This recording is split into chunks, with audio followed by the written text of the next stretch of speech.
بیچاری کئی روز سے دم توڑ رہی ہے، ڈر ہے خبر بد نہ میرے منہ سے نکل جائے، تقدیر تو مبرم نظر آتی ہے ولیکن پیران کلیسا کی دعا ہے کہ یہ ٹل جائے۔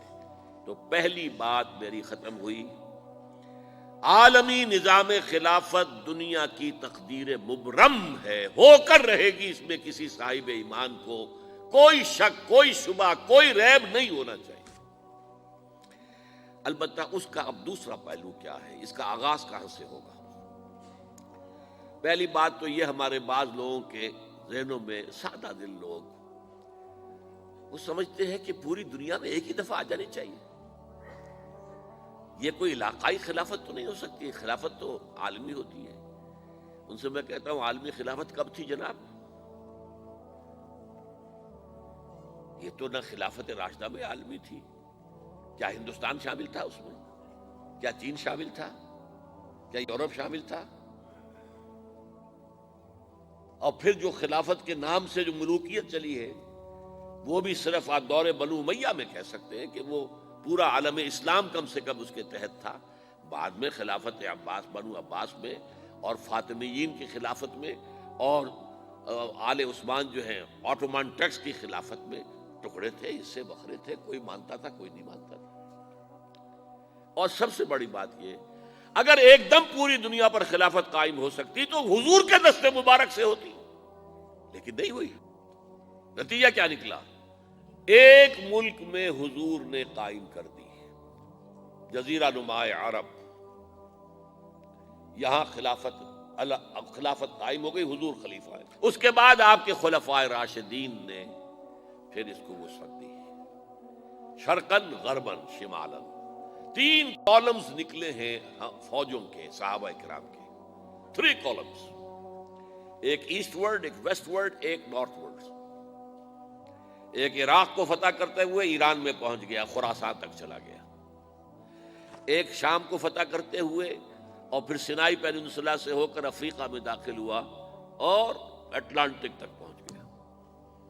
تیسرا سیدھا شمال میں گیا، لیکن یہ زیادہ دور نہیں جا سکتا تھا، کوکیشین ماؤنٹینز آ گئے، کوہ قاف۔ اس زمانے میں تو یہ یوں سمجھیے کہ امپیسیبل تھا نا، کوہ قاف، لہذا وہاں آ کر رک گیا۔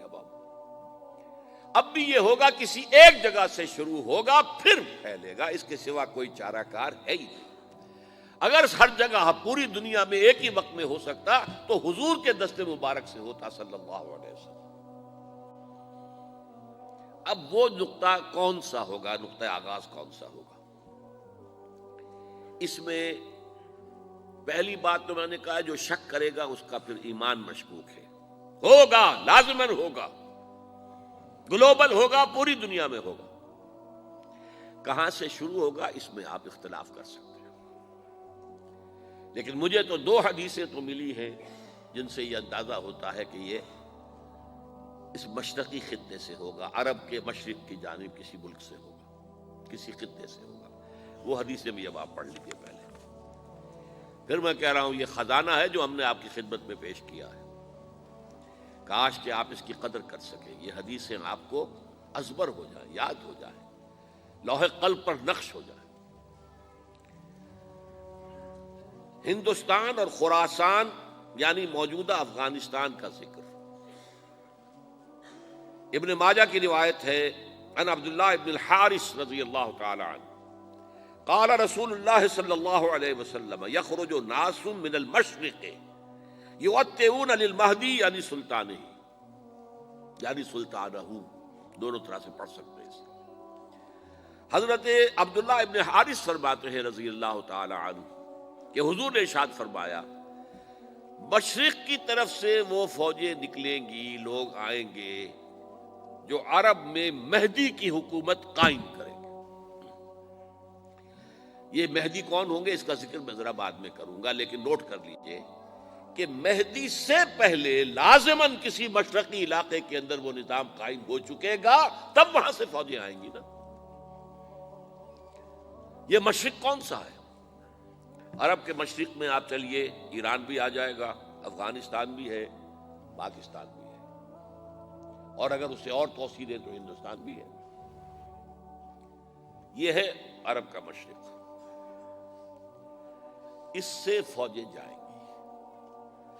اس کا کیا مطلب ہے کہ اس میں سے کسی جگہ پر نظام خلافت پہلے قائم ہو جائے گا، تاکہ وہاں سے فوجیں جائیں گی جو جزیرہ نما عرب میں حضرت مہدی کی حکومت کو قائم کریں گی۔ اب دوسری حدیث سنیے، یہ سنن ابن ماجہ کی حدیث تھی جو میں نے آپ کو سنائی، آپ نے پڑھی۔ دوسری، عن ابی ہریرہ رضی اللہ تعالی عنہ، یہ ترمذی شریف کی روایت ہے، قال قال رسول اللہ صلی اللہ علیہ وسلم یخرج من خراسان رایات سود لا يردها شیء حتی تنصب بإیلیا، خراسان کے علاقے سے سیاہ جھنڈے لے کر فوجیں آئیں گی، ان کا رخ کوئی موڑ نہیں سکے گا، ان کو پیچھے پھیر نہیں سکیں گے کوئی بھی، یہاں تک کہ وہ یروشلم میں جا کر جھنڈے نصب کر دیں گے۔ ایلیا حضور کے زمانے میں یروشلم کو کہتے تھے۔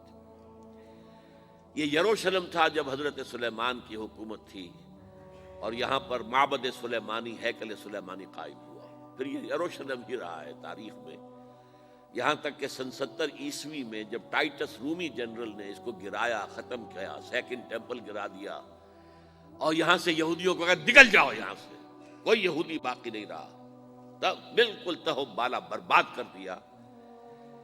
اس کے کوئی 150 سال بعد ہیڈریان، رومن ایمپرر ہیڈریان، اس نے پھر دوبارہ آباد کیا اس شہر کو۔ 150 سال تک یہ بالکل بنجر اور بالکل غیر آباد پڑا تھا۔ اب ہیڈریان نے جب آباد کیا تو اس کا نام ایلیا رکھا، اب یروشلم نام نہیں تھا، تو حضور کے زمانے میں پھر اس کا نام ایلیا تھا۔ اور اب اس سے کیا معلوم ہو رہا ہے کہ یہ یروشلم مسلمانوں کے قبضے سے اس وقت نکلا ہوا ہوگا، ایک دفعہ پہلے نکلا تھا، سن 1099 عیسوی میں مسلمانوں کے ہاتھ سے نکلا، کروسیڈرز عیسائیوں نے آ کر اس کو قبضے میں کیا، لاکھوں مسلمانوں کو مارا، قتل کیا۔ اس کو 1187 عیسوی میں واپس لیا ہے، کس نے لیا ہے؟ صلاح الدین ایوبی، کرد، عرب کھوکھلے ہو چکے تھے، عربوں نے کھویا، واپس نہیں لے سکے، بہت حکومت کر چکے تھے، 400-500 برس کی حکومت کر کے، اور ان کے عیش اور ان کے آرام، اب ان میں جان نہیں تھی کہ وہ واپس لے سکے۔ واپس لینے والا گرم کرد خون تھا، صلاح الدین ایوبی۔ تو گویا کہ اب آپ سمجھئے کہ 88 برس تک عیسائیوں کا قبضہ رہا یروشلم پر۔ اب 1967 میں یہودیوں نے قبضہ کیا ہے، اور اب 38 برس تو ہو گئے، 88 نہیں تو 38 برس تو ہو گئے ہیں، لیکن وہ دور آئے گا کہ اب پھر لیں گے، لینے والے عرب بھی نہیں ہوں گے، خراسان کے علاقے سے فوجیں آئیں گی۔ یہ خراسان کیا تھا؟ ایلیا تو میں نے آپ کو بتا دیا، یروشلم کا نام ہے۔ خراسان اس زمانے میں ایک بہت بڑے ملک کو کہتے تھے، کچھ حصہ پاکستان کا بھی اس میں شامل ہے، کچھ حصہ ایران کا بھی ہے، ایران کے اس حصے کو اب بھی خراسان کہتے ہیں، وہ ایک صوبہ ہے، خراسان ایک صوبہ ہے ایران کا چھوٹا سا۔ پاکستان میں خاص طور پر یہ جو علاقہ مالا کنڈ ایجنسی کہلاتی ہے، اس سے اوپر جتنا علاقہ ہے، اور یہ جو واخان کی ایک پٹی آتی ہے اوپر، واخان افغانستان کی ایک پٹی سی دم سی چلی آتی ہے جو جا کر چائنا کی سرحد سے مل جاتی ہے، یہاں سے لے کے یہاں تک یہ جو مالا کنڈ کا وہ درہ ہے اور پہاڑ ہے، یہ بھی خراسان کا حصہ ہے۔ باقی تقریباً 2/3 آف افغانستان ساؤدرن حصہ نہیں ہے خراسان کا حصہ، یہ سیستان کہلاتا تھا، یہ خراسان نہیں ہے، لیکن یہ کہ اوپر کا 2/3 آف افغانستان، اور اس کے ساتھ یہ جو عرب، جو اب یہ ترک ممالک آزاد ہوئے ہیں سوویت یونین کی ڈسولوشن کے ساتھ، یہ سارا علاقہ کہلاتا ہے خراسان بزرگ۔